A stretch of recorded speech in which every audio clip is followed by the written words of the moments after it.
Yes, this is Triple M Footy's midweek rub. It's the finals edition. How good is finals footy?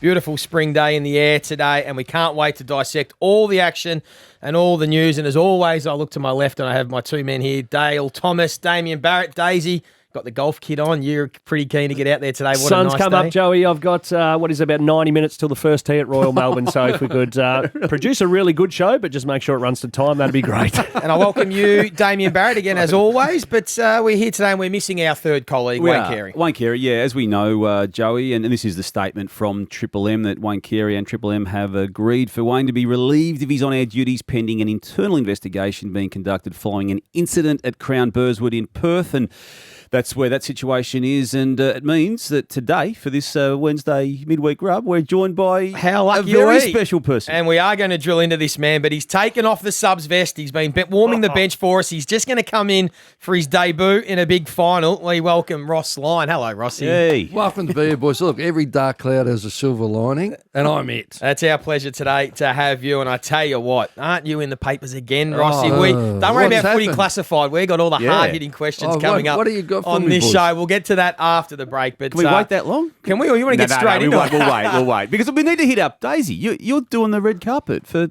the Brownlow. I am. Are you really? Yeah. M. Friedman and I have got the gig for Channel 7 hosting the red carpet arrivals, the Virgin Runway, I think it will be called this year. So exciting stuff. All the hard-hitting questions I'll have. What are you wearing? Who are you dressed by? And good to see your career blossoming. Yeah, thank you, Ross. It's, let's have a professional working alongside you and Emma Friedman. She's a pro. She's the very best. So she'll carry you for sure. And please tell me you're not going to do that carousel you did. Not you personally, but Channel 7 many years ago. I'm not sure. Obviously, Channel 7, a great network. I thought it was a nice initiative, so whatever they tell me to do, I'll be doing. Correct me if I'm wrong, eh? Aren't you from the Latrobe Valley? Yeah, and Bogan. West Gippsland, I just love what footy can do for people and the opportunities given. Come a long way. That's the beauty of it. Obviously, Ross at some point did say I was the greatest player of all time. I think it was the direct quote or something around that. Yeah. You've still got it written up on your bedroom. I still have it written up. You obviously work a lot with Joey, though, and when he was a player, very much a student of the game.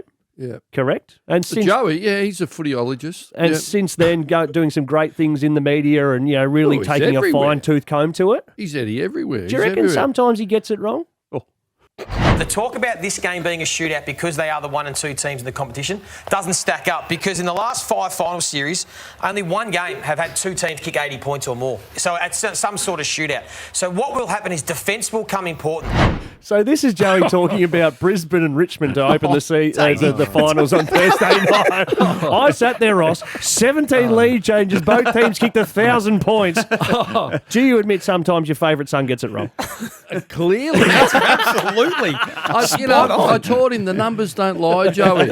Over a season, mate, the numbers were telling us shootout was coming. I should have backed in the numbers, Daisy, but I had this thing that surely in a final, one of them was going to defend to some extent, and neither of them defended at all. I was listening to you do that on AFL 360, and you convinced me. I started rolling out that stat. I went with you. So I went down with the ship. So there you have it. That's why I've got to trust the numbers. You're right. How many winners did you tip, Joey, last? Just the 2. Actually, we'll get into that. We'll see who got. We all had different tips. We'll figure out who got them. Did you get 2 or 3? I got 2. 2 as well? Well, I got 3, but the published Triple M ones, I don't know who did it. They put me down for the Bulldogs when I actually said they can win but won't. You did. You tipped Fremantle. Yeah, so I got 3. Sydney was the one. I got Sydney. I missed Sydney. the Tigers and Brisbane, actually. Yes. So. Yeah, well, typically you've been a Bulldogs man. No, that's not true, Ross. Very good. Thanks for asking, Joe. I got 3. Who were you doing your tips for? We're talking about Footy Classified, Channel 9. Yes, sorry. A different medium to radio, Joe, but it still counts. I was in bed when you were on. At 9:30 you go to bed. Nah, you got a word in last week because Eddie wasn't hosting it. Yeah. I actually, a lot of people make that, cast that dispersion over Eddie. No, it's just a fact. All right, just cast that fact. But I love it because I just get in there with Caro and Eddie and me and Lordy just roll. We just roll our arm over. Well, don't worry about Eddie and Caro, because after this, we want to get stuck into Damo's news, and it's going to centre on the big news today, about Ross Lyon and the Bombers coaching role. Dale Thomas is like Mike Parkinson. He's going to get in there. Is that right? I don't know. Yeah, that'll do. Ask all the hard-hitting questions. We'll take our first break. We'll be back with Damo's news. This is Triple M Footy's Midweek Rub. This is Triple M Footy's midweek rub. Damo, time for your news, and we have to start with the man joining us today, Ross Lyon, and the Essendon coaching situation. Yeah, well, I see Sam McClure's name in a print article, Joey, an online article, and I take it as at face value. He's a very good journalist, as good as there is. So when I see him with a byline saying Ross is out of the Essendon job, and fortuitously for us, Ross is now with us today. You're out, Ross. You're not coaching the Bombers. I am. Look, I remember Perfect Match, Dexter? Yep. The machine. I got hold of Dexter. I put all the information in, and it came out as a match 38%. Not a perfect match. So it's not you, it's So I them. sent Josh Marnie the email and went, I'm out. So why? Because you were That's going why. to be I a can't be any consideration. clearer. No, but okay. So you being out of the process, does that totally rule you out of being coach? I say that. Is there a Essendon, I would think so. Is there a possibility though they may not require you to go through a process? Look, it was really simply, which I did comment the week before on Footy Club. There was a lot of really generous words from some people I respect, and obviously Lee Matthews carries a lot of weight in the game. So that was nice. I spoke about, and it got misinterpreted a bit, like there was no confusion with what Essendon was doing. I was aware they were getting their ducks in a row, but I spoke about my confusion internally because it's been 2 years. I hadn't generated anything. I've got no manager. I'm not out there stimulating. Hadn't spoken to anyone, but there was all this swirling around me, and it just does stir up a lot of emotions inside because I coached, 305 grand finals and grand finals. That's a bloody good record. Every week, wasn't it? That was a slip in the still tongue. no wins. Every week, yeah. Let's go with 3 anyway. Yeah, every week's a grand final, right? Otherwise, you don't get there. So that's about right. So it just stirred up a lot of emotion. It's a person I've sort of locked away, to be honest, thank God. And, so then when Josh, there was a missed call on Sunday night, checked the message bank, Josh Money, and then I just texted him, said, look, I'm really busy tomorrow at work. It was a property group. Always get that in. I'll call you after 6:30. So I rang him 6:30 Monday night, and we had a bit of discussion. And off the bat, I just said, look, I don't feel it's the right fit for me. Can you just explain what it is? And he was really good. Really simply, they're going to have about 5 or 6 candidates, at least 2 steps, maybe 3. But the first step I wouldn't be in. I think that's for guys that hadn't coached before. There's some hurdles for them to jump, and I think they narrow it down for them.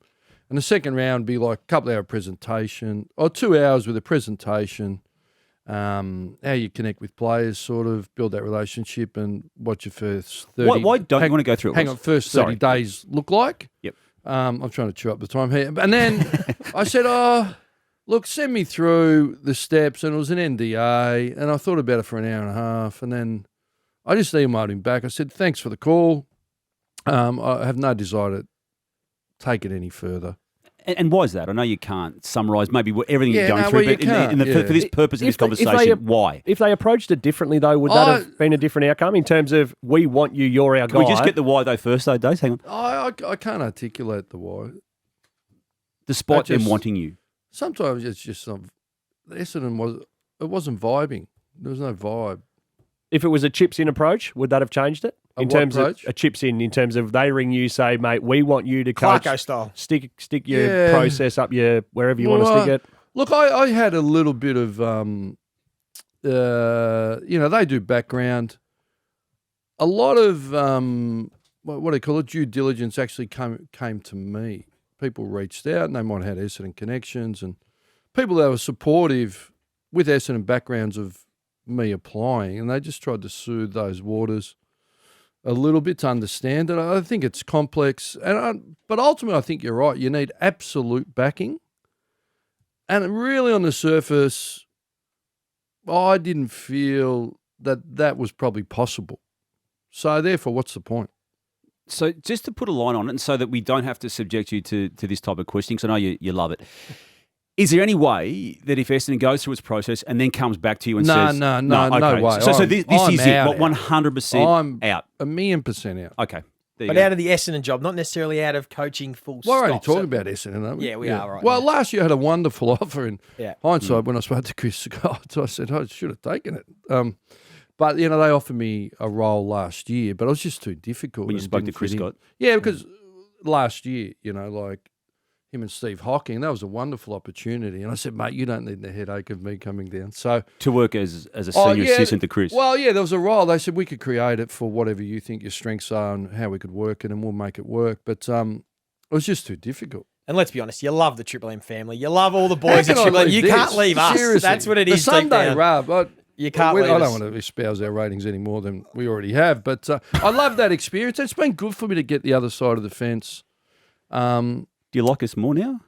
I never disliked anybody. No, you didn't. Speaking of the other side of the fence, Yep. Damo, Maybe a couple. the other news of the last 24 hours has been that the new TV rights deal. Can you just take us through that? Yeah, massive deal. Just massive numbers. $4.5 billion, Joey. There's cash and contra in that, and a contra is always interesting reading when it flushes out. But ultimately what it does do, and you can talk numbers all you like, it gives the game, and I'm not just talking about AFL, but the game of Australian rules, the security that no other sport is going to have now for 9 years. And there's so many things you can do with that period of time. And I think that's the key. 70-odd take million out of a it. year extra. Extra, yeah.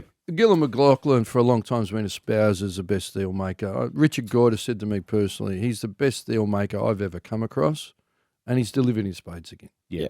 I mean, look, they might have taken unders when it comes to streaming and whatnot. Who's to know that at this point in time? But the 9-year duration, 2 years of the current deal, so nothing will change for the viewer for 2023 and 24. It's when it kicks in 2025 all the way through to 2031. And what they can do with development, what they can do with Tassie now, it allows them to go down that with confidence, with money behind Because there's a lot of infrastructure needed for the AFLW's been Absolutely.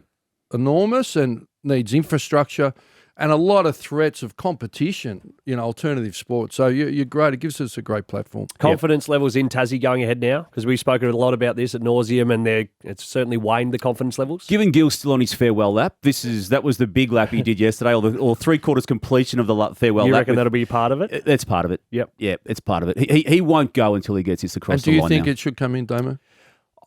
Financially, no, but historically and emotionally, yes. And that's where they're now headed down the path of, to right the wrongs of taking Tassie out of the system for some time. And just last... Do you disagree? Yeah, no. Yeah. I was just Yeah. interested. I mean, you're more across it than me. I think it's produced great players. Yep. They got their developments. I think the Tassie kids are back in the under-18s. Well, they're in the preliminary final this Well, how weekend, the good's that? Tassie under-18, How- so there is some talent there. How that was ever allowed to dissipate, I'll never know. And gradually, everything's. We want to produce great players, and they deserve it. And lastly, before we go to the break, Damo, just some updates from Tigerland. They've had their exit meetings. Yep. The big guns will all be there next year. They will be, and we can just only take Damien Hardwick at his word, can't we, Days, with how he keeps saying that Dusty will be there. So I still feel there's a conversation in trade period on that. But I was going to ask, does that mean trade radio? You're still going to talk about Dusty? Joey, until trade period is closing on that Wednesday, which is 3 Wednesdays after grand final, need something and to talk I about. still think it'll be talked about, and trust me, it will be. But Cochin and Revold have agreed to go around again, and look, certainly from Revold's perspective, I mean, right to the very end, he kicked 2 crucial goals in that last quarter, and Cochin had a really good second half of the season. Wasn't great in the final, but you allow him a game out, don't you? I think Cochin's a big one in terms of keeping Dusty as well. That's the way I read on it. That we obviously know how close they are in terms of family and whatnot. And So Jack. if he was to be pushed out the door to some extent with the talk of who they're chasing in a trade period, I think that may have maybe just asked a few more questions if Dusty Martin was thinking about it or entertaining it. And they no longer have to be the players they have been, but they can still play an important role, especially if they get Taranto and maybe someone else in that side. They can have an important role to play to help Richmond get back towards the top 4 for next season. Hey, we'll take a break because I want to drill down into the sharp minds of Dale Thomas and Ross Lyon. Some of the hard-hitting questions about this week's finals and how the teams can get the job done. That's next on Triple M Footy's Midweek Rub. It's Triple M Footy's Midweek Rub, and we want to take a bit of a deep dive into these 2 finals. I'm going to fire some questions at Daisy and Ross. Give us your first thoughts, and we'll start with the Melbourne v Brisbane semi-final on Friday night. The first question around the ruck situation with Luke Jackson and Max Gawn. Are you comfortable with where it sits, Rossi, or do you think Max Gawn should go back to being the number 1 ruckman and play majority in the ruck, or do you like him forward? I like him in the ruck, Joey. That was that succinct. simple enough? You asked for succinct answers in the Look, break. I That think- was as succinct as you that was get. succinct. That was I can't. But Nah. look, he's number 1 ruckman. It's high stakes. Maybe he's been recovering from that ankle injury. But I think he's ready. I was live at that game. They weren't too far away, Melbourne. But Hickey, he was best on the ground. But he did it against Collingwood as well. considering what they're coming up against now this week with Oscar McInerney not playing as well, I think you've got to put him in straight in the middle there. They can get clear dominance in and around the footy, not just from his in-close ruck work, but if Brisbane are going to try and run tags and run players alongside because they know they're going to be losing the hit-outs like they did on the weekend, Lachie Neale was just sharking, you can start with Max to really get it outside the bubble. Yep. Over the top, forward, get some real ascendancy there, get field position, and we know Brisbane Lions can't really defend, so it's a long way to winning the game. Yeah, and they are a centre bounce team as well, the Lions, and rely on clearance. We know that. Take that off them. What about, Ross, if you're Chris Fagan, so put your coach's hat on because you've still got that coach in you there. Melbourne have got a hold of Brisbane twice. Melbourne have got a hold of Brisbane twice this year. They've beaten 8 of the last 10.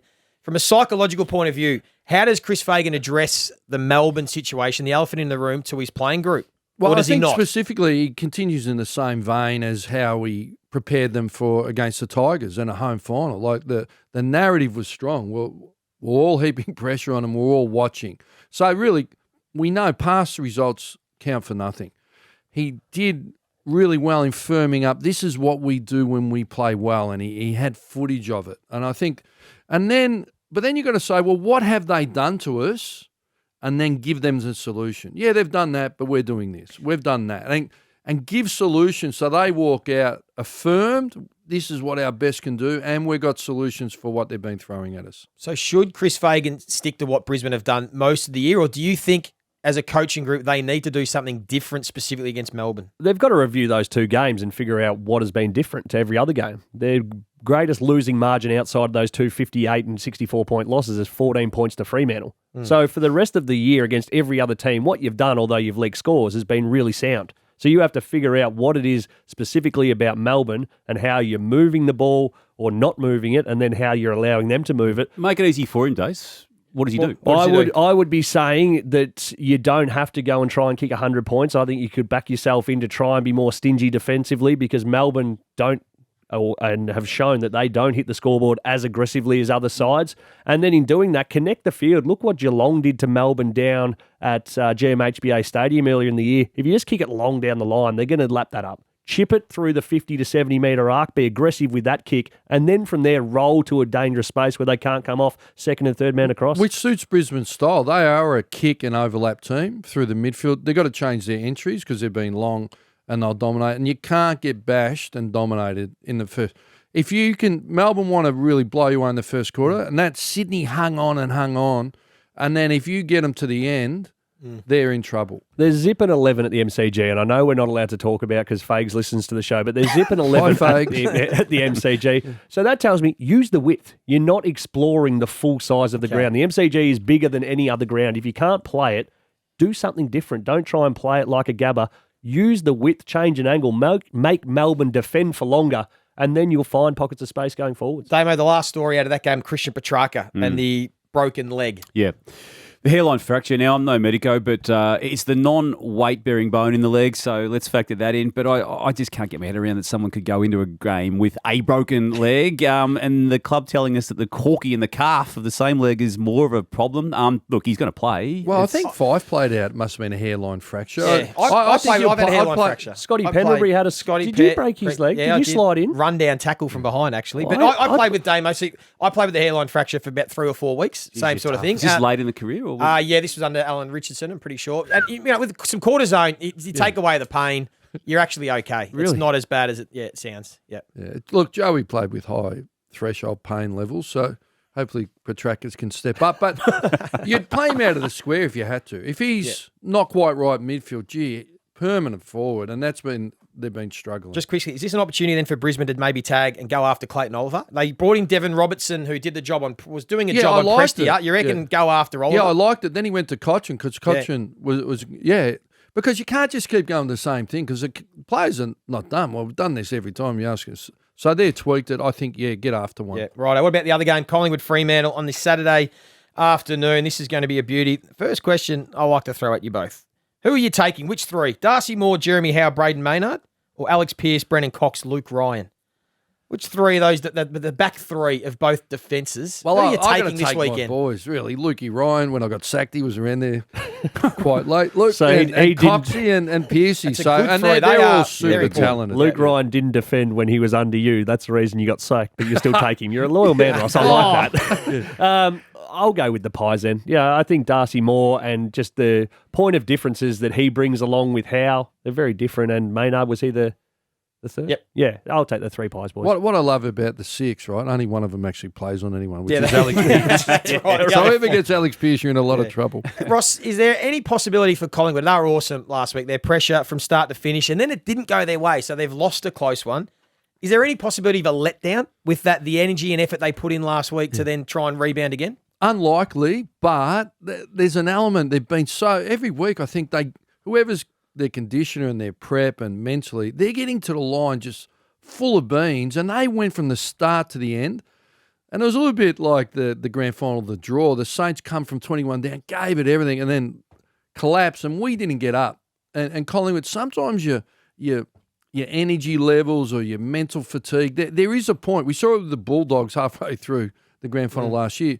And Collingwood have been incredible, and we admire them. I was going to say we love them, but I had to check myself there. And so I think there's an element of risk. And the Dockers, a young group that got through their nerves, they'll be thinking we can do anything.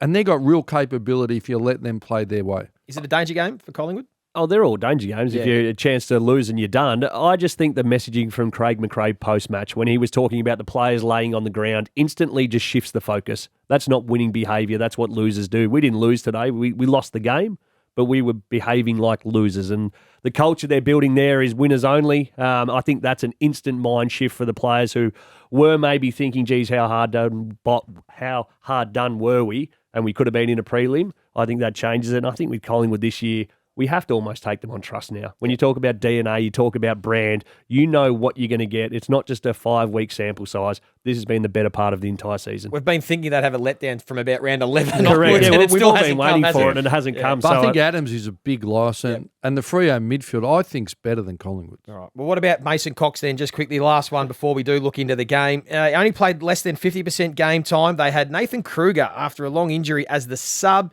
Is there any chance that maybe Craig McRae goes with Kruger and maybe goes a bit smaller? No Mason Cox? Scares me, Kruger, as a player. I like what he does, but he's kamikaze. He just comes out and he takes 3 or 4 of any player, doesn't give a stuff what jumper Is that what it you is. want in a final? You don't want him in your team. No, Bomber no. Thompson never used to play blokes that would Exactly. hurt the stars. Like Think of all the times he's knocked himself out or gone kamikaze, and I think you stick with Mason Cox. I think he's done a really good job playing that backup role. 50% game time is obviously pretty low, but so I think you stick with him, and you never know. Maybe he can flick the switch like he did in Richmond. I thought he did some good things last week. I thought he took some good contested marks, composure with the ball. I love Ollie Henry. If there was an opportunity to bring him in, he kicked 4 against the Dockers last time over there. So. Coming off as a sub. I think the good thing about Mason this year is that you're not so much focused on the things he's doing badly because there's less of them. He actually has some Well, he's moments. not playing forward anymore. Yeah, right? but he actually has some moments where you look and go, oh, okay, that sort of makes sense, rather than, geez, what are we doing? We're one down in the forward line. And he's a big game player. So his best games have been in finals and helped Collingwood to a grand final. So I would stick with him. Brilliant. Rossi, well done, Daisy. We'll take a look at the games and a bit more of a deep dive. Who will win and why? That's coming up next on Triple M Footy's Midweek Rub. This is Triple M Footy's Midweek Rub, and we want to get stuck into these 2 huge games this weekend, starting with Friday night, second semi-final, Melbourne v Brisbane, MCG 750. I'll come to you first, Damo, because speaking about Brisbane, Daisy mentioned it before, they've lost their last 11 at the MCG. We know Melbourne are in their heads. Yep. Is this going to be some sort of win against all odds if they can pull this off? It'll be one of the great Brisbane Lions wins of all time, inclusive of their 3 premierships of 2001, 2 and 3. And I say that seriously. If Chris Fagan can go from being the 1-5 finals record of last week to miraculously knock off Richmond last week against the odds, and then to break another hoodoo coming to the MCG to win. I know what you said before, Daisy, and I reckon it was a great contrast to what they've done for the rest of the year against Melbourne. I strangely enough, think they're a sneaky chance in this, because I still am looking at Melbourne as the team, Ross, that went 4-6 after round 10 this year. I'm not looking at them as the premier of last year and the first 10 wins this year. I couldn't agree more. Their numbers, I tipped Sydney last week. Their form over a long period's been ordinary. Yep.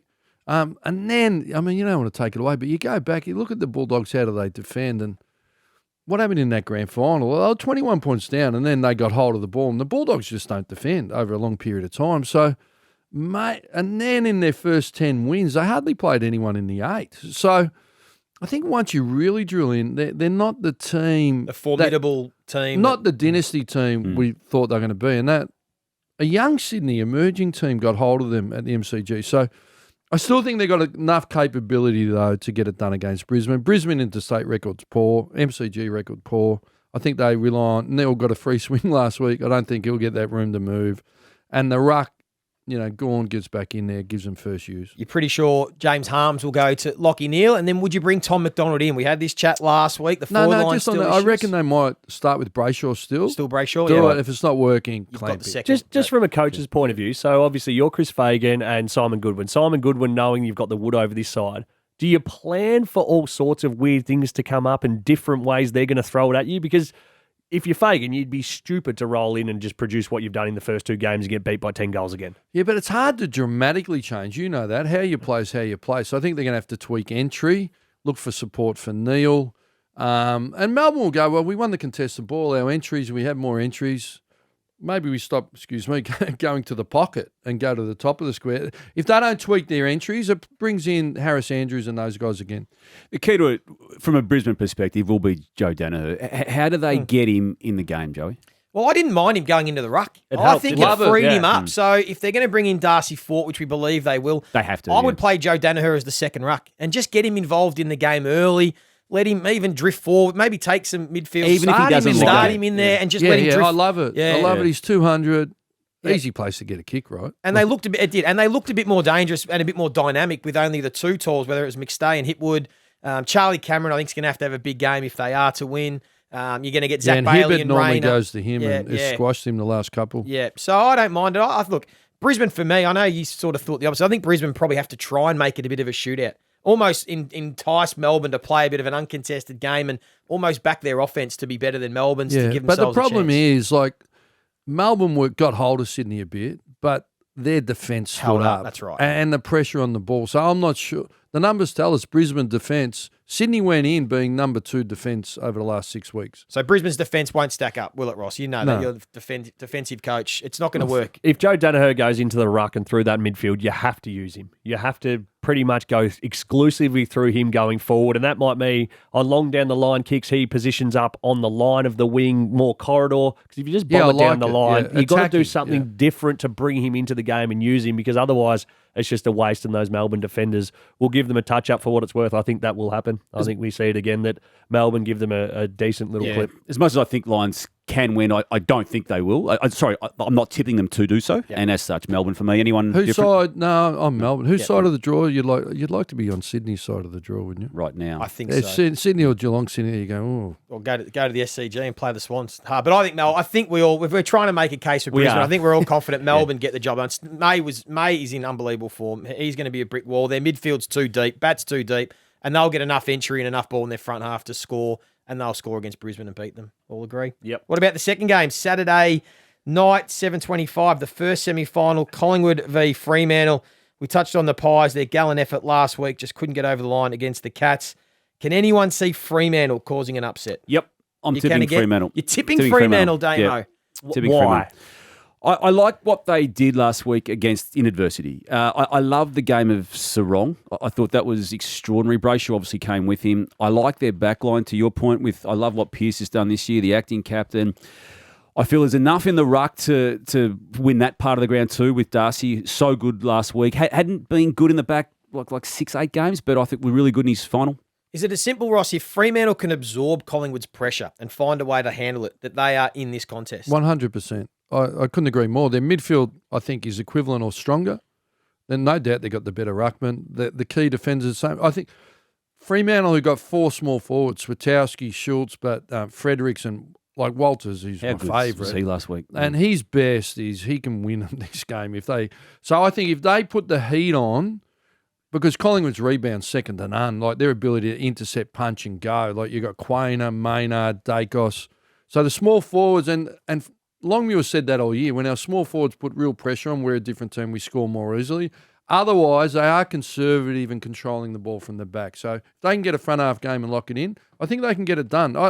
they'll be coming with real confidence, the Dockers. I got no doubt. And don't underestimate the importance of Sukowski. They rate him so highly internally for that ability to apply He's pressure. a horror to play on. Yeah. He's very fast and just goes bloody bull to go. So these two have got some bullish thoughts about Fremantle. Are you confident Collingwood just play the way they've played for the last 13 weeks and get the job done? And not purely because I have my Collingwood hat on. I just think it'll come down, and a lot of finals are who can do it and sustain it for long enough. And I think we've seen that Collingwood have the ability, and when you talk about, they keep winning games by a goal here or there or close games, that's because they're taking it to the wire. That's what finals are all about. Well, they're very balanced, aren't they, Daisy? Attack and defence 6 and 7. The Dockers are like 2 defence and over the last, since around 15th attack. So if the Pies can bring that pressure and relentless pressure, you can withstand it for so long, but at some point the damn wall breaks. And we know historically with Fremantle this season, when that damn wall breaks, it's not so much they get scored against really heavily. Their ball movement becomes safe and predictable. The Pies will lap that up. And when have they struggled, Daisy?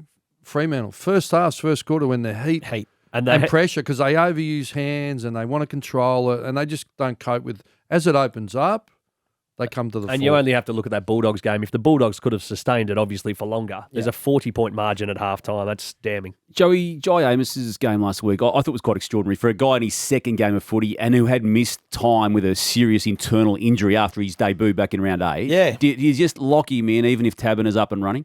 Yep, I think they're going to stick I with do Amos too. now. Yeah, I think you have to. I thought he kicked the 2 goals. He missed a sitter from in front, which didn't, sort of break his confidence. He was able to bounce back. He presents at the leg. He's a natural forward. I think he'll add a little bit, and if they can get enough supply, Fremantle, they are absolutely a chance. But I think Collingwood will win, and it'll be a close game. I think it'll be close again. I think absolutely this will be another Not close another game. one. Yeah, I reckon it'll be another one. And I think the Pies get it done. So, Ross, your 2 tips for the 2 games? You're going certainly. I'm going Melbourne and the purple. Melbourne and Fremantle. Damo? Same, Melbourne, Fremantle. Melbourne Pies for me. Yeah, I think Melbourne and the Pies get it done, which will set up Melbourne-Geelong prelim final potentially, and then the Pies will go back to the SCG.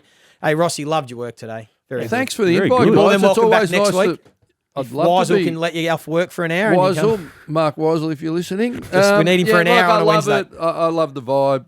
I'll be back if I can have the opportunity. Beautiful. Sounds good. Damo, you've got to get off to some more important meetings. Daisy, you've got a big afternoon He's got a big planned. meeting too, Daisy. Look at Daisy. Where are you off to? What course? Just a little goat track around the corner. Royal Melbourne. Oh, yeah, very good. Well, we won't hold you up any longer. This has been Triple M Footy's Midweek Rub, of course, on the Listener app, and you can search for the Midweek Rub on YouTube as well, and you can listen to both games this weekend live on Triple M and the Listener app, starting Friday from 6 p.m, Melbourne and Brisbane at the MCG. Thanks for listening.